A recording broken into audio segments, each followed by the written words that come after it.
Hi, Brock. Melissa Jacobs from Good Game Youth Sports Newsletter. So I'm wondering how playing flag football until age 12 helped prepare you for tackle football, and if you think that your path is the way of the future. Yeah, I mean, like you said, I played up until I was about 12, and I think it just helped just with the speed of the game. It was a quick game. I think hand-eye coordination, all that kind of stuff, really did develop for me. Throughout my years of playing flag football, obviously being able to juke and cut and move in certain ways, just from the way the sport is, helped me for tackle football. I feel like when I started playing tackle football, I was a little slower actually because of just the pace of the game compared to flag. So anytime I'm talking to family and friends, I always encourage kids growing up to start off with flag football and play really as long as they can to help develop those kind of skills. Brock, do you feel like this week has been, or these last 2 weeks have been normal weeks as far as your preparation heading into this game? And what's been the biggest challenge for you to try to make it as normal as possible? Yeah, I feel like last week, Kyle and obviously just the staff in general did a great job with treating it like it was a normal game week in terms of our installs and our routine and our schedules. So that all felt pretty normal.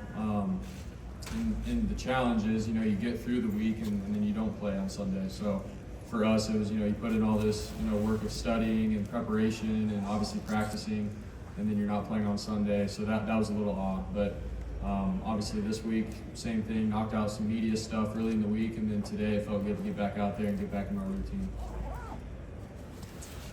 Yes. Ron, can you just describe what the practice field is like? We've heard a lot about it this week. Just what are your impressions of it, having been on it today? Yeah, today we didn't have as an aggressive practice just in terms of the hard running, the cutting and stuff. That's tomorrow. So, but today I feel like it was pretty good just in terms of us getting out there and sort of, moving around, light running and whatnot. So that was that. So we'll see tomorrow though how it is. Brock, your first passes were against the Chiefs in that blowout loss last season. Jed Yorks said you threw a ball in the stands. I don't recall that happening. You did throw a pick, but what are your memories of that game, and what were your emotions? Is like, here I am in the NFL. Yeah, obviously the score and the game was sort of out of reach, and I went in at the end and was trying to get some reps, and I'm not gonna lie, it was going pretty fast. It was my first NFL action, and I'm dropping back, and for me, I was like, I don't know if Chris Jones was in, but I was like, man, Chris Jones is there, Frank Clark on the edge. So for me, my mind was racing pretty fast, and I was trying to get through reads pretty quickly, and definitely did feel rushed. I'm not gonna lie, I did. But there were some plays where I was able to make some throws and get into a rhythm, and then obviously at the end I sailed one over Juwan's head for an interception. But just where the game was at was a little weird. It was out of reach, and then I was just trying to go in and get my first action and get into a rhythm. So it is what it is. But obviously I learned from it, and I feel like when week 13 came around, that game and those reps actually did help me be prepared for my opportunity. Look, you're facing a defensive coordinator in Steve Spagnuolo, who's renowned for throwing a lot at opposing quarterbacks, but your defense has had success well in terms of disguising coverages, particularly on that fourth down against Detroit. I'm just wondering how facing them helps you prepare for the challenge you've got on Sunday. Yeah, obviously I think they do a great job with being sound in what they do, and then also bringing some pressure at times. Sort of get the quarterback off schedule and just different looks that they sprinkle in. So, but yeah, going back to like camp, we've seen a lot of different pressure looks and stuff from our defense, and we've had some good looks. Obviously going against Fred and Dre and those guys. So that's sort of good for us to sink back and have that kind of experience. But at the same time, Spags does a good job, I think, with calling plays and pressures when you least expect it, and try to get the offense caught off guard. So that's the challenge, honestly. So it's going to come down to the key of the battle, being able to be ready for it and make the right decisions when they come. Brock, you've been very vocal about your faith and identity in Christ. What is a verse or a passage in the Bible that you hold on to when facing adversity in the NFL? I've said it a lot, in the press conferences, but Psalm 23. Even when I go through the darkest valley, I fear no danger, for you are with me. Your rod and your staff, they comfort me. And then it also talks about how God prepares a table before me, even in the presence of my enemies. So, even though all the craziness is going on for me, I'm like, all right, God's with me. He's right here in this moment, and it gives me peace. It gives me, just the calmness, the steadfastness, and in those moments, that's what I can sing back to. Rob. Middle. Yes. Hey, from the very beginning, the locker room, your teammates have been very supportive of you, their confidence, their belief in you, based on what they had seen from you in practice. At what point in your starting career did you feel like you had earned all that trust and faith based on what you did in the games? Last year, when I stepped in, we were on a roll as a team. Just obviously, we had the Super Bowl on our minds and in our sights. So, for me, really, it was like, all right, we're rolling. I'm just continuing to do what Jimmy had done before, and didn't want to, lose a step or take a step back as an offense. So, for me, I didn't really know or understand until probably this year. We went on a roll. We're 5-0, and then honestly, when we went on a streak of losing some games, that's, I feel like, when you start questioning and seeing how guys respond to you. And my team had my back. Even through those 3 games that we lost in a row, you had guys on defense, Dre Greenlaw, Fred, Eric Armstead, like all those guys continue to come up to me and say, dude, we got your back. This is the NFL. It's not easy. And so it was in those moments that I knew I was, all right, these guys got my back and we can go. Hey, Brock, after your injury in the NFC Championship last year and looking at the improvements that you made coming into this season, where in your game do you think that you made the biggest strides?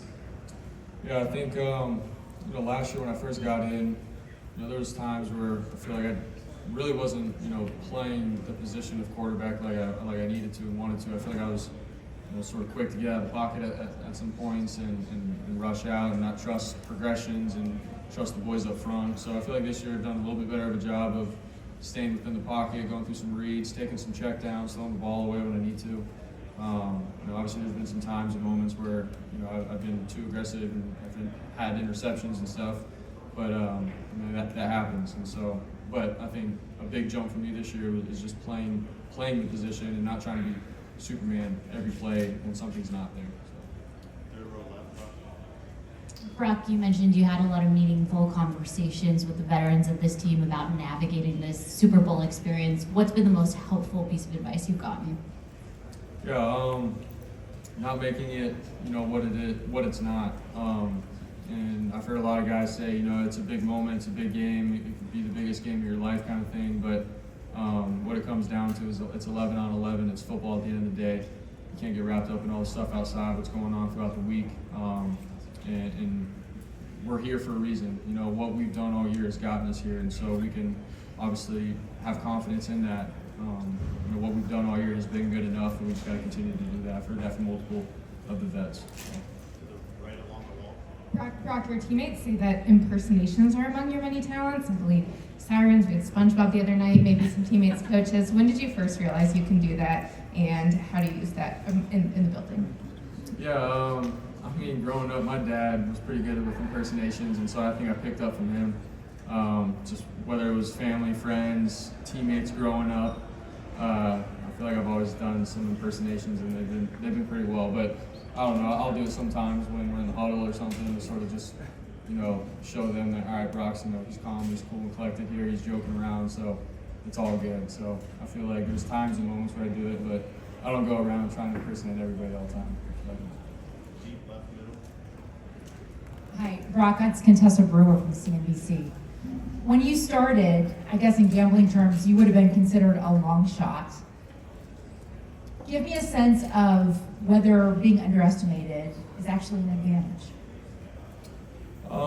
Yeah, I feel like it can be. I think earlier this year, there's not a lot of talk or buzz really about, I guess, myself, and not that I listen to it and buy into all of it, but it's almost like, all right, I still have to go and play with that chip on my shoulder and prove to my teammates that I can be the guy for this team. I feel like I had some stuff to prove still.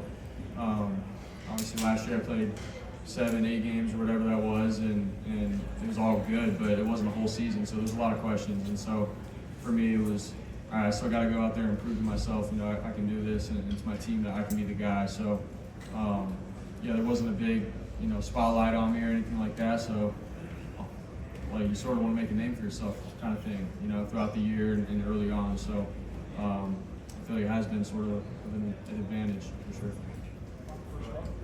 Now that you have a year under your belt, what was the biggest difference between learning Iowa State's playbook and the 49ers playbook? Was there any similarities in verbiage, and was there any crossover in the playbook as far as schematics? Yeah, I feel like, concepts and stuff, pretty similar, I'm not gonna lie, from what we ran at Iowa State to what we do now. Just the differences, like just the way of college football compared to the NFL, being in a huddle, reciting plays, long plays, multiple plays, all in one, standing, telling my O-line, receivers, everybody what we're doing. There's just a lot more communication, like just that aspect is more of it. In college, you're getting the signal from the sideline, and then everyone's looking, and you line up real quick and try to run the play. In the NFL, like, you're looking guys in the eyes and telling them, hey, this is the play, and this is what we have to do. But as a quarterback, I like that, just because you can see the play in your head better, and you got to say it multiple times, and I feel like it's just a little bit more clear to me in my mind. So those are the differences, and it's not knocking college football or anything, it's just the differences and the way it is. So. We'll do 2 more guys. Bro, Jose Villalba from Multimedios in Mexico. 2 questions. First, when you enter as a starting quarterback with the 49ers, there were so many offensive players, established players like Debo Samuel, Christian McCaffrey, Josh Kittle. How are you able to connect with them? And second, many people probably forgot the rehab that you had to go through during the off season. How hard was it to regain the form that you had last year?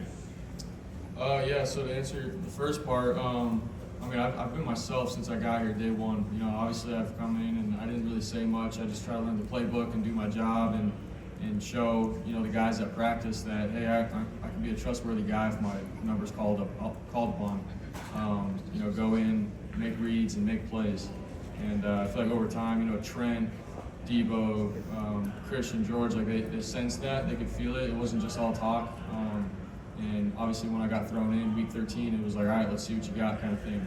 And never really did look back from there. So that's sort of just how that came to be. In terms of the rehab and stuff, I feel like it was a long process. You get cleared. I got cleared around, I think, 5.5, 6 months. And I'm not gonna lie, I was still continuing to strengthen my arm as the season started. And that was the whole thing that I was dealing with, but I was good enough to play, and I felt good enough for game 1, and the rest has sort of been history. But I think my arm had, you just do different mobilities and exercises and stuff because of your arm and the rehab, and so your arm by nature I think does get a little stronger. So those are things that I've learned and will continue to do, moving forward. So. Hello, Brock. Victor Bollier from Touchdown Act 2. Quick question. Almost perfect season, you had one difficult game versus Baltimore versus a very aggressive defense. And now in the Super Bowl, you will face again a very aggressive defense with the Chiefs. What lesson did you learn from the matchup from Baltimore, and do you think you can apply what you learned during the Super Bowl versus the Chiefs? Yeah, in that Baltimore game, we had a couple explosive plays early on, and for myself, I started, just feeling good about what we were doing, and I sort of bought into the emotion of, all right, we had some big plays here, and I can fit this throw in now, even though it wasn't even the right coverage for me to do that. And so, I learned the hard way through some interceptions, and I feel like I wasn't playing with a clear mind at that point. So that's something that I definitely learned, and obviously we're playing the Super Bowl, another big game. And how can I understand that every play has a life of its own? You can't, just because you had a big play in the last play, it doesn't mean this next play is going to be another big play. The right play might be checking it down or throwing it away. So those are things I had to learn, and definitely taking into account with how aggressive and how good the Chiefs defense is. Last one, middle left. Brock, you talked earlier about sometimes doing impressions in the huddle. George is always finding the camera. Especially on a week like this, how important is it to remember that yes, it's the seriousness of the business of football, but also you're playing a game and you want to have fun doing it? Yeah, I mean, there's a fine line of it for sure. Obviously studying and being prepared for every little situation and circumstance, and being ready to answer those questions right. But also, being able to enjoy the game. We're in the Super Bowl. You dreamed of this as a kid growing up. You wanted to play. Every kid dreamed playing in this game. And so, like George obviously gives us a great perspective every game. He's always having fun, joking around. But when the ball's snapped, he's doing his job and he's doing it well. So there's the fine line of it. But at the end of the day, man, this is something that we've all dreamed of growing up, and got to be grateful for it and have fun with it. All right. Thank you, guys. Thanks, guys. Our guys are coming down.